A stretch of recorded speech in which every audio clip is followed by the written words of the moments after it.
میرا نام جمشید ہے۔ میں ایک غریب گھرانے سے تعلق رکھتا ہوں۔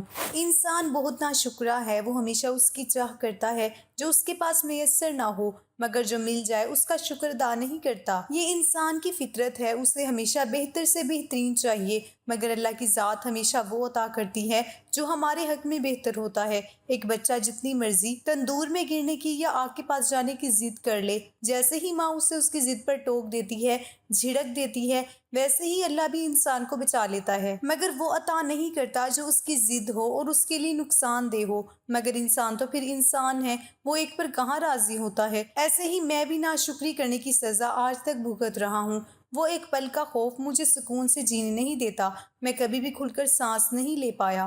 میں بہت چھوٹا تھا جب میرے ابا کا انتقال ہو گیا۔ 3 بہنوں کا میں اکلوتا بھائی تھا۔ اماں سیدھی سادی گھریلو خاتون تھی، باہر کی دنیا سے بالکل ناواقف تھی۔ ابا کے انتقال کے بعد اماں کی ساری ہی توجہ کا مرکز میں تھا، مگر اماں کی سب امیدیں مجھے اکلوتے ہونے پر لگی ہوئی تھی۔ مجبوراً مجھے اپنی پڑھائی کو خیر آباد کہنا پڑا، کیونکہ مجھے اب اپنی بہنوں اور اماں کی ضروریات زندگی کو پورا کرنا تھا۔ میں چھوٹی سی عمر میں کام کرنے لگ گیا تھا۔ مشکل وقت تھا، مگر جو زخم اس عمر میں لگ گئے تھے اس کے نشانات ہمیشہ ساتھ رہے۔ میرے دل میں بیزاری نفرت بھر گئی تھی۔ مجھے ہمیشہ اس چیز سے نفرت رہی جو میرے پاس تھی، اور ہمیشہ اس چیز کی طلب رہی جو میرے پاس نہیں تھی۔ بچپن میں کبھی بچوں کو اسکول جاتا دیکھتا تو ہمیشہ اللہ سے شکوہ کرتا کہ کاش وہ ابا کو نہ لے کر جاتے اور میں بھی اپنا شوق پورا کر لیتا۔ وقت کا کام ہے گزرنا، تو وہ گزر ہی جاتا ہے۔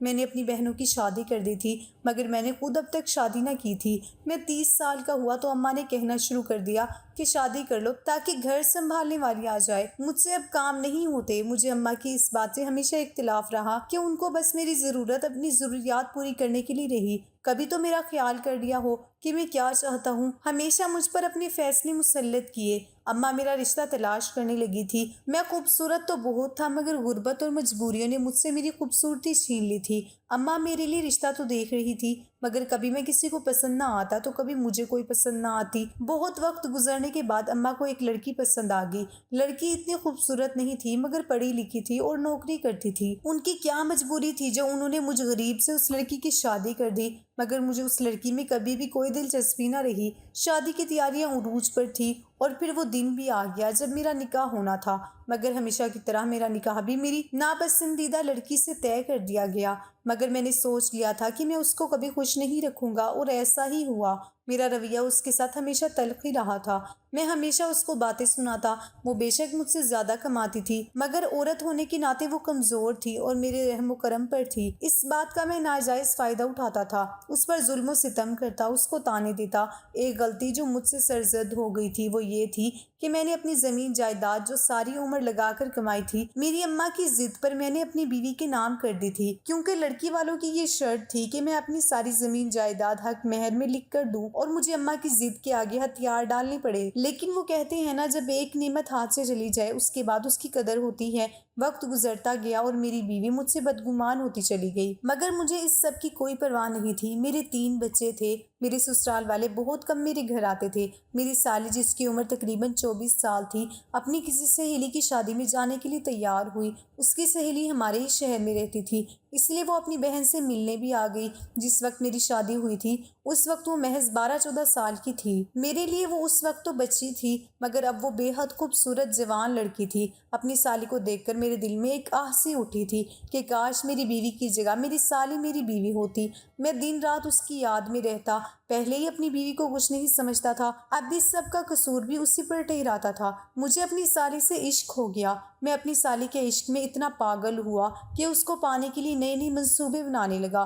مجھے تو جیسے خدا یاد ہی نہیں رہا تھا۔ مجھے ایسے لگنے لگا تھا کہ میری چال ہی سب سے اوپر ہے، مگر بھول گیا تھا کہ ایک ساتھ مجھ سے اوپر بھی ہے جو میری ہر چال کو ناکام بنانا جانتی ہے۔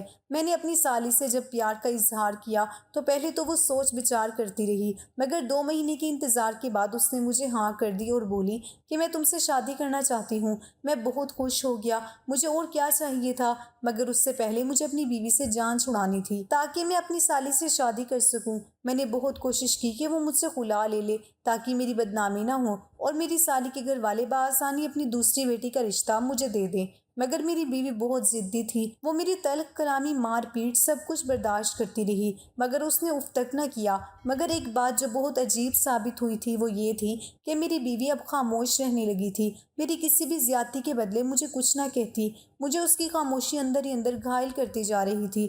مجھے اس بات سے سخت الجھن محسوس ہوتی تھی کہ آخر وہ چاہتی کیا ہے۔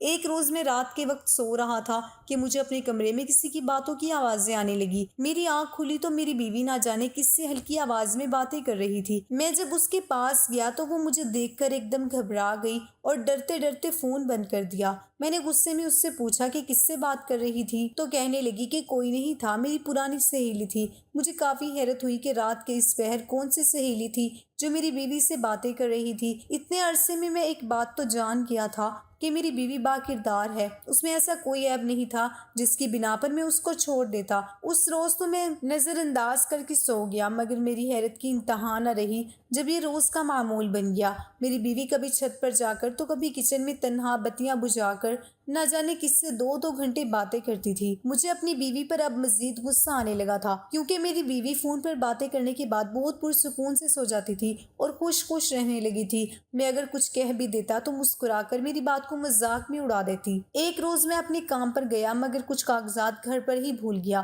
جس کو لینے کے لیے میں گھر پر آیا، مگر سامنے کا منظر دیکھ کر میری تو حیرت سے آنکھیں پھٹی کی پھٹی رہ گئی جب سامنے اپنی بیوی کے ساتھ اپنی سالی کو کچھ گپیوں میں مصروف دیکھا۔ میری سالی میری بیوی کے ساتھ بہت خوش نظر آ رہی تھی، مگر مجھے اپنے سامنے دیکھ کر دونوں کے رنگ سفید پڑ گئے جیسے ان کی کوئی چوری پکڑی گئی ہو۔ دونوں ایک دوسرے کا چہرہ دیکھنے لگی۔ مجھے کافی تجسس ہوا کہ آخر میری سالی یہاں کیا کر رہی ہے اور وہ بھی مجھے اطلاع دیے بغیر۔ میں آہستہ آہستہ قدم اٹھاتا دونوں بہنوں کے پاس گیا۔ میری سالی بغور میری طرف دیکھ رہی تھی، پھر مسکرانے لگی۔ مجھے اس کی مسکراہٹ بہت عجیب لگی، جیسے اس مسکراہٹ میں کوئی راز چھپا ہو۔ میں سلام کرتا حال احوال پوچھنے کے بعد کمرے میں چلا گیا، جبکہ میری بیوی کچن میں تھی۔ میری سالی میرے پیچھے ہی کمرے میں آ گئی، مجھے کہنے لگی کہ کیسا لگا سرپرائز، چونک گئے نا مجھے یہاں دیکھ کر؟ میں تو یہاں اس لیے آئی تھی تاکہ آپ کو رات میں چونکا دوں گی، مگر آپ نے واپس آ کر مجھے ہی چونکا دیا۔ میں اپنی سالی کی بات پر خوش ہو گیا اور اس سے باتیں کرنے لگا۔ اتنی دیر میں میری بیوی نے میری سالی کو آواز دی تو وہ ایک دم گھبرا گئی اور کہنے لگی کہ آپ ہی کو شک نہ ہو جائے، اس لیے میں آپ ہی کے پاس جا رہی ہوں، اور اب جلد کچھ کریں، آپ کے بغیر رہا نہیں جاتا۔ میں تو اس کے اقرار پر ہی نہال ہو گیا تھا۔ مجھے سمجھ نہیں آ رہی تھی کہ میں خوشی سے جھوموں یا رو لوں، کیونکہ زندگی میں پہلی بار مجھے میری پسند کا کچھ مل رہا تھا۔ تاعمر اپنی خواہشات مٹا کر میں نے سب کی خواہشات کا پاس رکھا تھا۔ اس وقت بھی میرے تینوں بچے اسکول گئے ہوئے تھے۔ میں اور میری سالی اتنے سکون سے ملاقات کر سکے تھے۔ اب تو میرا دل بھی بے چین ہو چکا تھا اور میں بھی جلد سے جلد اپنی سالی سے نکاح کرنا چاہتا تھا۔ میری سالی کمرے سے گئی تو میں بھی کام پر نکل گیا۔ راستے میں چلتے ہوئے مجھے ایک جگہ نظر آئی جہاں زہریلی ادویات فروخت ہو رہی تھی۔ میرے دماغ میں ایک دم ایک ترکیب سوچی۔ جو بات میرے دماغ میں چل رہی تھی وہ سوچتے ہوئے میری جان لبوں پر آ گئی تھی۔ میرا وجود زلزلوں کی زد میں تھا۔ مجھے پہلی پہل بہت خوف محسوس ہوا، مگر میں نے وہ زہریلی ادویات خرید لی، اور جب شام کو گھر گیا تو اپنی بیوی کو بچوں کے ساتھ ہنستے ہوئے دیکھ کر مجھے جلن ہونے لگی۔ میری زندگی میں آگ لگا کر خود وہ کیسے ہنس سکتی تھی؟ حیران کن بات یہ تھی کہ میری سالی ابھی بھی وہیں ہی تھی۔ میں نے اپنی سالی کو اشارے سے اپنے کمرے میں بلایا، جو میری بیوی کے ساتھ مل کر بچوں کے ساتھ خوش گپیوں میں مصروف تھی۔ میں کمرے میں گیا تو میری سالی نہ آئی۔ آدھے گھنٹے کے انتظار کے بعد جب وہ کمرے میں آئی تو مجھ پر غصہ ہونے لگی اور بولی کہ آپ ہی کو شک ہو جائے گا، مجھے ایسے بار بار نہیں بلاؤ۔ میں نے اس کی بات سنی اور اس سے کہا کہ میں نے تمہیں ایک خاص کام کے لیے بلایا ہے۔ میری سالی حیران کن نظروں سے میری طرف دیکھنے لگی اور بولی کہ جلدی بتاؤ، آپ ہی نہ آ جائے۔ میں نے اس کے سامنے وہ زہر کر دیا۔ میرے ہاتھ میں زہر دیکھ کر میری سالی کی سانس اٹک گئی۔ وہ پھٹی آنکھوں سے میری طرف دیکھنے لگی اور مجھ سے پوچھا کہ یہ زہر کیوں لائے ہو؟ میں نے اس کو صاف الفاظ میں اپنی ساری سازش بتا دی کہ میں اپنی بیوی کو بھی مار دوں گا اور پھر ہم دونوں شادی کر لیں گے۔ میری سالی بھی میری طرح سے ڈر گئی، مگر جب میں نے اس کو حوصلہ دیا اور اسے سمجھایا کہ ایک ہی راستہ ہے جس سے ہم ایک ہو سکتے ہیں، میری سالی کچھ دیر سوچدار کرتی رہی اور دل میں اٹھتا سوال پوچھنے لگی کہ اگر کسی کو خبر ہو گئی تو کیا ہوگا؟ میں نے اس کو سمجھایا کہ یہ زہر میں اس کے کھانے میں ڈال دوں گا اور لوگوں کو لگے گا کہ فوڈ پوائزننگ سے اس کی موت ہو گئی ہے، کسی کو خبر تک نہیں ہوگی۔ میری سالی بھی میری اس جرم میں حصہ دار بن گئی۔ جب انسان گناہ کرتا ہے تو وہ سب کچھ بھول جاتا ہے، کہ ہم سب پر نظر رکھنے والا ایک خدا بھی ہے۔ ابھی ہم بات کر ہی رہے تھے جب باہر کے کمرے سے کسی کے چلانے کی آواز آئی۔ مجھے ایک دم گھبراہٹ ہونے لگی۔ تبھی میں نے جلدی سے نکل کر باہر دیکھا مگر کمرے کے باہر کوئی بھی موجود نہیں تھا۔ میں نظر انداز کرتا واپس کمرے میں آیا اور اپنی سالی کو رات کے لیے تیار کرنے لگا، اسے اپنی ترکیب سمجھانے لگا۔ سب سو چکے تھے جب میں نے اپنی بیوی اور اپنی سالی سے باہر جا کر کچھ کھانے کا بولا۔ میری بیوی تو تھکاوٹ کا کہہ کر ٹال گئی مگر میری سالی کی ضد کرنے پر وہ مان گئی۔ میری تو خوشی کی کوئی انتہا نہ رہی۔ میں اپنی بیوی اور سالی کو گول گپے کھلانے لے گیا۔ ان کو گاڑی میں بیٹھنے کا کہہ کر میں گول گپے لینے گیا اور واپسی پر اپنی بیوی کے گول گپے کی پلیٹ میں زہر ملا دیا۔ جیسے ہی زہر والے گول گپے اس نے کھانا شروع کیے، میں نے جلدی سے گاڑی گھر کے راستے پر ڈال دی۔ وہ گول گپے کو بڑے مزے لے کر کھا رہی تھی مگر جب تک گھر پہنچے تب تک میری بیوی پیچھے بے ہوش پڑی تھی۔ میں نے جیسے ہی اس کو باہر نکالنا چاہا میرے ہاتھ پاؤں پھول گئے کیونکہ میری بیوی مر چکی تھی۔ میں نے اپنی بیوی کو زہر دے کر مار دیا تھا اور خوب مگرمچھ کے آنسو بہا کر رویا تاکہ کسی کو بھی شک نہ ہو۔ میرے بچے اور میری ماں بھی میری بیوی کے مرنے پر رو رہے تھے اور میری سالی بھی مگرمچھ کے آنسو بہا رہی تھی۔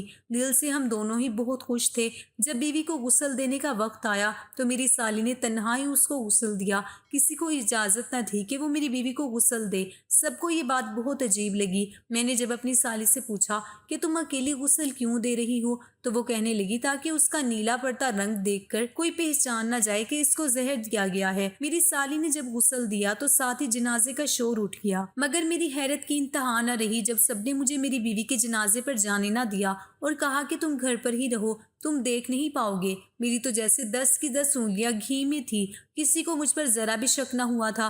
اب تو میں نے سوچ لیا تھا کہ بیوی کا 40واں ہوتے ہی اماں سے کہہ کر سالی سے شادی کر لوں گا مگر جو فیصلے قدرت ہمارے لیے کرتی ہے وہ بالکل منفرد ہوتے ہیں۔ ہم تو آنے والے وقت کے لیے پہلے سے ہی بہت کچھ سوچ لیتے ہیں مگر اندر ہی اندر میں بہت خوش اور پرسکون بھی تھا۔ بچوں کے رونے کی بدولت دل میں ایک بے چینی سی اٹھتی تھی مگر پھر بھی میں اسے نظر انداز کر گیا۔ رشتے دار مجھ سے افسوس کرتے اور کہتے کہ بچوں کے لیے تمہیں پریشانی اٹھانی پڑے گی، گھر سنبھالو گے یا باہر کے کام، تو میں ان کے سامنے بھی افسردہ سا ہو کر بیٹھ جاتا۔ لوگ مجھے ترس بھری نظروں سے دیکھ رہے تھے اور میں بھی مظلوم بنا۔ 3 دن کے سوگ کے بعد جب سب اپنے گھروں کو چلے گئے تب میرے دماغ میں جو بات آئی مجھے خود پر بے حد غصہ آنے لگا۔ یوں تیسرے دن مجھے یاد آیا کہ میں نے تو اپنی ساری جائیداد بیوی کے نام کر رکھی تھی اور مرنے کے بعد اصول کے مطابق ساری جائیداد بچوں کو مل جائے گی۔ بچے بھی میرے تھے، مجھے کوئی پریشانی تو نہ تھی مگر مستقبل میں اگر میرے بچوں کو اس بات کا علم ہو جاتا کہ ان کی ماں کا قاتل میں ہوں تو یقیناً وہ مجھے دربدر کر دیتے۔ اب ایک نئی پریشانی لاحق ہو گئی تھی۔ اب تو میری سمجھ سے باہر تھا کہ میں کیا کروں۔ 3 روز گزر چکے تھے، اب مجھے جلد سے جلد کچھ کرنا تھا۔ ساری رات نیند میری آنکھوں میں ہی کٹی۔ میری سالی ہمارے گھر پر ہی رہ رہی تھی مگر مجھے یہ بات بتانا مناسب نہ لگی۔ سارا دن سوچنے کے بعد میں ایک نتیجے پر پہنچا اور یوں آدھی رات کو چپکے سے پیپرز پر بیوی کے انگوٹھے کا نشان لینے کے لیے قبرستان چلا گیا۔ میں نے خود کو ایک بڑی سی چادر میں لپیٹا ہوا تھا تاکہ مجھے کوئی پہچان نہ سکے۔ میری خوش قسمتی کہ اس وقت گورکن بھی وہاں موجود نہیں تھا ورنہ اسے مجھ پر شک ہو جاتا۔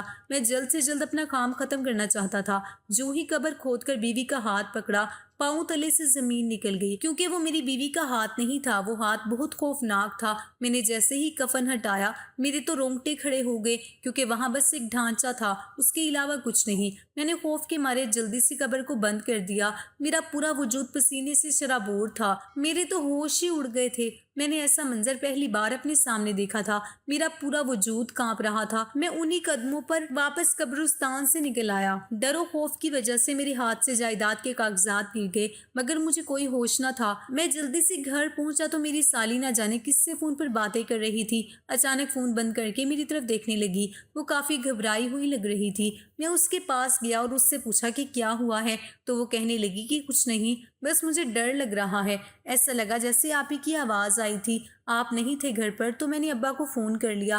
میں اس کی کیفیت سمجھتے ہوئے اپنے کمرے میں چلا گیا مگر میں گہری سوچ میں گم تھا، آخر وہ ہاتھ کس کا تھا کیونکہ وہ میری بیوی کا ہاتھ نہیں تھا۔ میں خوف میں اس قدر مبتلا تھا کہ مجھے اس بات کا اندازہ ہی نہ رہا کہ جائیداد کے کاغذات کہاں پھینک آیا ہوں۔ میں اگلی صبح جلدی اٹھا اور قبرستان کے راستے پر نکل گیا۔ مجھے بہت حیرانی ہوئی کیونکہ میری بیوی کی قبر پر کوئی شخص کھڑا تھا جس نے اپنی چاروں طرف چادر لپیٹی ہوئی تھی۔ مجھے حیرت کا جھٹکا لگا کہ میری بیوی کی قبر پر کون ہو سکتا ہے۔ ابھی میں آگے بڑھتا کہ میرے پاس سے ایک عورت گزری جو بالکل میری بیوی جیسی تھی۔ میں اسے دیکھ کر اپنی جگہ پر جم سا گیا۔ جب میں نے پلٹ کر دیکھا تو وہاں کوئی بھی موجود نہیں تھا۔ مجھے اپنا وہم لگا، تبھی میں نے نظر انداز کر دیا، لیکن میرے پیروں تلے سے زمین نکل گئی جب میں نے اپنے سامنے اپنی بیوی کی قبر پر 3-4 مردوں کو آتے دیکھا۔ میں انہی قدموں پر واپس گھر چلا گیا۔ میں کافی پریشان تھا جب میری سالی میرے پاس آئی اور مجھ سے حال وحال پوچھنے لگی۔ میں نے اس کو جائیداد کے کاغذات سے لے کر بیوی کی قبر پر مردوں کے رش تک سب بتا دیا۔ پہلے تو وہ حیران ہوئی، مگر پھر طنزیہ لہجے میں کہنے لگی کہ میں نے آپے کی ہوتے ہوئے کچھ نہیں بتایا، مگر حقیقت تو یہ ہے کہ آپ ہی لڑکوں سے رابطے میں تھی۔ ان کے تو بہت سے عاشق تھے۔ میں اپنی سالی کو حیرت سے دیکھنے لگا کہ جو بھی تھا مگر وہ اپنی سگی بہن کے بارے میں ایسی باتیں کیسے کر سکتی ہے، جبکہ میں جانتا تھا کہ ایسا کچھ نہیں ہے۔ میری بیوی باکردار تھی۔ مجھے اس لمحے اپنی سالی سے عجیب سی گھن محسوس ہوئی۔ انسان خود جتنی مرضی غلطیاں اور گناہ کر لے مگر دوسروں کی غلطیوں پر بہت جلد بدگمان ہو جاتا ہے۔ میرے ساتھ بھی ایسا ہی ہوا تھا۔ خود اتنا بڑا گناہ کرنے کے بعد بھی مجھے بس اپنی سالی سے بدگمانی ہونے لگی تھی۔ میں تو کچھ دن میں ہی پاگل سا ہو کر رہ گیا تھا۔ مجھے گھر میں بھی ہر طرف بس اپنی بیوی ہی نظر آتی۔ راتوں میں ڈر جایا کرتا۔ ایک روز میری بیٹی میرے پاس آئی اور کہنے لگی کہ ابا اماں کہاں چلی گئی ہیں، مجھے ان کی بہت یاد آتی ہے۔ خالہ تو ٹھیک سے ناشتہ بھی نہیں دیتی اور گھر کے سارے کام کرواتی ہیں۔ بیٹی کی بات سن کر میرے ماتھے پر بل پڑنا شروع ہو گئے۔ میں نے اپنی سالی کو آواز دی۔ جیسے ہی وہ کمرے میں آئی میں نے اس کو غصے میں پوچھنا شروع کر دیا کہ تم میرے بچوں پر ظلم کیوں کرتی ہو؟ تو کہنے لگی کیونکہ جہاں تمہاری بیوی مجھے برداشت نہیں تھی وہاں یہ بھی مجھے برداشت نہیں ہے۔ میں تو اپنی سالی کی بات پر حیران رہ گیا۔ میں جس سے محبت کرتا تھا، میں نے جس کو پانے کے لیے اپنی بیوی کا قتل کر دیا تھا، وہ لڑکی میرے بچوں کو بھی گھر میں برداشت نہیں کر رہی تھی۔ میری آنکھوں کے سامنے ایک دم میری بیوی کا چہرہ چھا گیا جب میری بیوی بچوں کی خاطر رات رات بھر جاگتی رہتی تھی اور صبح اٹھتے ہی میرے سارے کام کرتی تھی۔ میری سالی کہنے لگی کہ اب تم کب میرے ابا سے میرا ہاتھ مانگو گے؟ میں نے مصنوعی سا مسکرا کر کہا کہ بہت جلد، لیکن میں دل سے مسکرا نہ سکا۔ حیرت تو مجھے خود پر بھی ہو رہی تھی کہ میں تو اپنی سالی سے محبت کا دعویٰ کرتا تھا مگر اب مجھے کیا ہو گیا تھا۔ وقت گزرتا گیا اور گھر کا ماحول کھینچتا ہی چلا گیا۔ اس پر ہر جگہ میری بیوی کا مجھے نظر آنا بہت عجیب تھا۔ اب تو ہر وقت میرے سر میں درد رہنے لگا تھا۔ اس پر میری سالی کا بدلتا رویہ میری سمجھ سے باہر تھا۔ ایک روز میں رات کے وقت گھر آیا تو پانی پینے کے لیے کچن میں جانے لگا مگر راستے میں میری سالی کے کمرے سے باتوں کی آواز آ رہی تھی جیسے وہ کسی سے باتیں کر رہی ہو۔ میں نے جیسے ہی کمرے کا دروازہ کھولا تو وہ تنہا خود سے باتیں کر رہی تھی۔ مجھے اس کی دماغی حالت پر شک ہوا۔ میں نے اپنی سالی سے پوچھا کہ تم کس سے باتیں کر رہی ہو؟ تو کہنے لگی کہ کس سے باتیں کر رہی ہوں، میں تو یہاں اکیلی ہوں، میں نے کس سے باتیں کرنی ہے؟ اتنا کہتے ہی وہ کمرے سے باہر چلی گئی۔ مجھے کمرے میں عجیب سی ہلچل محسوس ہو رہی تھی مگر میں بھی نظر انداز کرتے باہر چلا گیا۔ کچن سے پانی پیا تو ایسا محسوس ہوا جیسے کچن کے دروازے پر کوئی کھڑا ہے۔ میں نے جیسے ہی مڑ کر دیکھا مجھے وہاں ایک سایہ سا محسوس ہوا۔ میں جلدی سے کچن کے دروازے پر گیا مگر وہاں کوئی موجود نہیں تھا۔ مجھے بہت خوف محسوس ہونے لگا تو میں سیدھا اپنی اماں کے کمرے میں چلا گیا۔ وہ شاید نوافل ادا کر رہی تھی۔ میں جاتے ہی ان کے فارغ ہونے کا انتظار کرنے لگا۔ جیسے ہی وہ فارغ ہوئی میں ان کی گود میں سر رکھ کر پھوٹ پھوٹ کر رو دیا۔ میری اماں مجھے دیکھ کر پریشان ہو گئی، کہنے لگی کہ کیا ہوا ہے، رو کیوں رہے ہو؟ ان کی پریشانی دیکھ کر میں نے اماں کو تسلی دی اور جھوٹ بول دیا کہ مجھے اپنی بیوی یاد آ رہی ہے، جبکہ میں بس خوف زدہ تھا۔ بیوی کا 40واں ہوا تو اب سب رشتہ داروں نے رٹ لگا لی کہ دوسری شادی کر لو۔ شادی تو میں بھی کرنا چاہتا تھا مگر بہانے سے پہلے ٹالتا رہا تاکہ سب یہ نہ سمجھے کہ میں شادی کی جلدی میں ہوں۔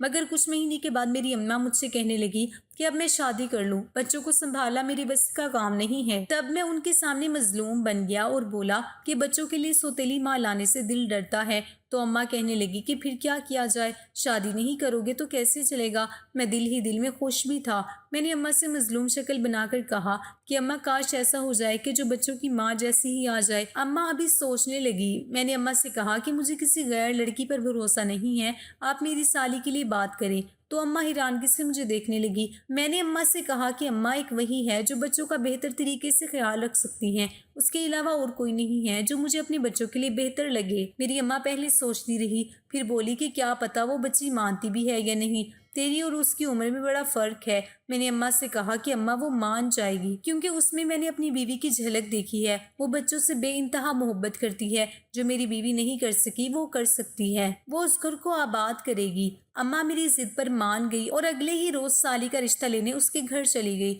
مجھے تو بے صبری سے انتظار تھا۔ ویسے بھی جب سے سالی بیوی کا 40واں کروا کر اپنے گھر گئی تھی، مجھے اس کی بہت یاد ستانے لگی تھی۔ میں نے اماں کو تو راضی کر کے سالی کے گھر بھیج دیا، مگر ایک نئی فکر نے آن گھیرا کہ کیا سالی کے ابا مان جائیں گے۔ مگر مجھے زیادہ انتظار نہ کرنا پڑا۔ اماں جلدی گھر لوٹ آئی، مگر وہ بہت سنجیدہ تھی اور مجھے عجیب نظروں سے دیکھنے لگی۔ مجھے شک سا ہوا تو میں نے اماں سے پوچھا کہ سب خیریت ہے؟ آپ اتنی افسردہ کیوں ہیں؟ اماں نے کہا کہ نہیں، ایسی بات نہیں ہے، میں افسردہ نہیں ہوں بلکہ خوش ہوں کہ بچوں کو ان کی ماں مل جائے گی پھر سے۔ میں اماں کی بات پر خوش ہو گیا۔ شادی کی تیاریاں عروج پر تھی، میں بھی خوشی خوشی ہر کام میں حصہ لے رہا تھا، مگر اس روز کے بعد سے اماں کا رویہ کافی بدلا سا تھا۔ مگر میں تو جیسے ہر چیز کوئی فراموش کر چکا تھا، اور پھر وہ دن بھی آ گیا جب نکاح ہونا تھا۔ میری بے صبری عروج پر تھی، آخر میری پسند مجھے ملنے جا رہی تھی۔ نکاح سے کچھ دیر پہلے ایک عورت جس نے گھونگھٹ نکالا ہوا تھا میرے پاس آئی اور ایک کمرے کی طرف اشارہ کرنے لگی اور میرے ہاتھ میں ایک پرچی پکڑا کر چل دی۔ میں نے جیسے ہی وہ پرچی کھولی، اس میں لکھا تھا کہ تمہارا اس کمرے میں انتظار کر رہی ہوں، نکاح سے پہلے تم سے کچھ بات کرنا چاہتی ہوں، جلدی آؤ، اس سے پہلے کہ نکاح کے لیے بلاوا آ جائے۔ پہلے تو مجھے حیرانی ہوئی، اتنا تو میں سمجھ گیا تھا کہ یہ میری ہونے والی بیوی ہے، مگر ایسے کیا بات کرنی تھی جو نکاح کے بعد نہیں ہو سکتی تھی؟ مگر میں سر جھٹک کر اس سے ملنے چلا گیا۔ کمرے کا دروازہ کھولتے ہی میرے سامنے عروسی جوڑے میں ایک عورت کھڑی تھی۔ میں مسکرا کر اس کے پاس گیا اور اپنی ہونے والی بیوی سے پوچھا کہ کیا ہوا، اب کیا میرا انتظار بھی نہیں کر سکتی؟ وہ نام میں سر ہلانے لگی۔ مجھے حیرت ہوئی کہ میری سالی بول کیوں نہیں رہی۔ میں نے اسے کہا کہ اچھا چلو جلدی بتاؤ کیا کہنا تھا۔ وہ ایک دم میری طرف مڑی، مگر سامنے کھڑی لڑکی کو دیکھ کر مجھے لگا میں دوسرا سانس بھی نہیں لے پاؤں گا، کیونکہ وہ کوئی اور نہیں بلکہ میری بیوی تھی۔ میں آنکھیں پھاڑے اپنی بیوی کو دیکھ رہا تھا۔ مجھے اپنی بینائی پر یقین نہ آیا۔ میری بیوی کہنے لگی کہ کیا ہوا، اتنا جھٹکا کیوں لگا ہے، کیا سوچ رہے ہو؟ یہی نہ کہ تم نے مجھے زہر دے کر مار دیا تھا، پھر میں یہاں کیسے آئی؟ اپنی بیوی کی بات سن کر میں بوکھلا گیا اور کہنے لگا کہ تم تو مر چکی ہو، میں نے تمہیں مار دیا تھا، یہ تم نہیں ہو، یہ بس میرا وہم ہے، تم مجھے بار بار تنگ کرنے کے لیے آتی ہو، میرا پیچھا چھوڑ دو۔ میری بیوی کہنے لگی ٹھیک ہے، میں چھوڑ دوں گی تمہارا پیچھا، بس مجھے اتنا بتا دو کہ تم نے مجھے کیوں مارا۔ میں نے لمبا سانس لیا، میرا دل بہت زور سے دھڑکنے لگا تھا۔ میں نے اس کو بس اتنا کہا کہ بچپن سے لے کر اب تک میری پسند سے کچھ نہ ہوا، مجھے اپنی ہر خواہش مارنی پڑی، اس پر تمہارا وجود جو میرے لیے ناپسندیدہ وجود تھا میرے سر پر سوار کر دیا گیا۔ میں تم سے ہمیشہ نفرت کرتا تھا، میرے دل میں تمہارے لیے کبھی کوئی جگہ نہ بن سکی، مگر اب میں مزید تمہارے ساتھ نہیں رہ سکتا۔ میں نے تم پر بہت ظلم کیا تھا کہ تم میری زندگی سے خود چلی جاؤ۔ میں ایک غلطی کر بیٹھا تھا کہ اماں کی ضد پر تمہارے نام ساری جائیداد کر چکا تھا۔ اب اگر خود طلاق دیتا تو ساری جائیداد تمہیں حق مہر میں دینی پڑتی، لیکن اگر تم خود خلا لے لیتی تو ساری جائیداد میرے پاس واپس آ جاتی، مگر نہ تم نے خلا لی اور نہ میری جائیداد میرے پاس واپس آئی۔ اس پر مجھے تمہاری بہن سے محبت ہو گئی، کیونکہ وہ بے حد خوبصورت تھی۔ میں نے اس سے شادی کرنے کا فیصلہ کیا، وہ بھی مجھ سے محبت کرتی تھی، تبھی میں نے تمہیں زہر دے کے مارنے کی کوشش کی، جس میں تمہاری بہن نے میرا ساتھ دیا تھا، اور میں نے تمہیں زہر دے کر مار دیا۔ اب خدارا میری جان چھوڑ دو، مجھے بخش دو، میں اپنی زندگی سکون سے اپنی مرضی کے ساتھ گزارنا چاہتا ہوں۔ میرا بھی اتنا ہی کہنا تھا کہ دروازہ کھلنے کی آواز پر میں جھٹ سے مڑا۔ پیچھے پولیس ہتھکڑیاں لیے کھڑی تھی۔ میں ایک دم چونک گیا۔ میں نے جب واپس مڑ کے دیکھا تو میری بیوی بھی وہاں کھڑی مسکرا رہی تھی۔ پولیس انسپکٹر کے پیچھے سے میری سالی باہر آئی اور زور زور سے کہکا لگانے لگی اور بولی کہ تمہیں کیا لگا تھا میں اپنی سگی بہن کو، جس نے مجھے ماں بن کر پالا، اسے مار کر میں تمہارے ساتھ شادی کر سکتی ہوں؟ ایسا کیسے ممکن تھا؟ جس روز تم نے یہ سازش کی تھی اور جس روز تم نے مجھے شادی کا پیغام بھیجا، اس روز سے میں نے آپ ہی کو سب سچ بتا دیا تھا۔ میں نے ان سے کوئی بات نہیں چھپائی تھی۔ آپ ہی نے ہی مجھے یہ سب ناٹک کرنے کے لیے کہا تھا تاکہ وہ تمہاری اصلیت جان سکے، مگر تم نے کیا کیا، انہیں مارنے کی کوشش کی۔ وہ تو شکر تھا کہ تم نے مجھے اس پلان کے بارے میں پہلے بتا دیا اور میں نے آپ ہی کو محتاط رہنے کے لیے کہا۔ جس وقت تم آپ ہی کے لیے گول گپے لینے گئے، اس وقت میں بھی تمہارے پیچھے دوسری طرف سے گول گپے لے کر آئی تھی اور آپ ہی کو پلیٹ دیتی، تاکہ جیسے ہی تم ان کے لیے لے کر آؤ تو وہ تبدیل کر دے، اور آپ ہی نے بھی ایسے ہی کیا، جس سے وہ بچ گئی، مگر تمہاری نظروں سے چھپی نہیں، بار بار تمہارے سامنے سایہ بن کر آتی تھی، مگر تم تو ڈھیٹ نکلے، تمہیں تو کسی چیز کا اثر نہ ہوا، میں اپنی سالی کی بات سن کر حیران رہ گیا۔ میں تو خود ایک چال چل رہا تھا مگر اس بات سے انجان تھا کہ میرے ساتھ اتنا بڑا کھیل کھیلا جا رہا ہے۔ میرا وجود زلزلوں کی زد میں تھا۔ میں نے اپنے چہرے پر آئے پسینے کو صاف کیا اور گھبرائی ہوئی نظروں سے اپنی پہلی بیوی اور پھر پولیس انسپکٹر کی طرف دیکھا، جس نے آگے بڑھ کر مجھے ہتھکڑی لگائی اور مجھے جیل لے گئے۔ میری بیوی نے مجھے اب گھر آنے سے منع کر دیا تھا، مجھے میرے ہی گھر سے بے دخل کر دیا تھا۔ مجھے 15 سال کی سزا ہوئی اور ایک بھاری بھرکم جرمانہ بھی ادا کرنا پڑا۔ اس روز ایک بات سمجھ میں آئی کہ انسان جتنی مرضی چالیں سوچ لے مگر اس رب کی ایک چال انسان کی سب چالوں پر بھاری پڑ جاتی ہے۔ مجھے اپنے کی سزا مل گئی۔ میں نے ہیرا کھو کر کوئلہ حاصل کیا تھا اور اس کوئلے کی کالک نے میری باقی کی زندگی سیاہ کر دی۔ اگر آپ کو ہماری آج کی کہانی پسند آئی ہے تو اسے لائک کریں، شیئر کریں اور چینل کو سبسکرائب کرنا مت بھولیے گا۔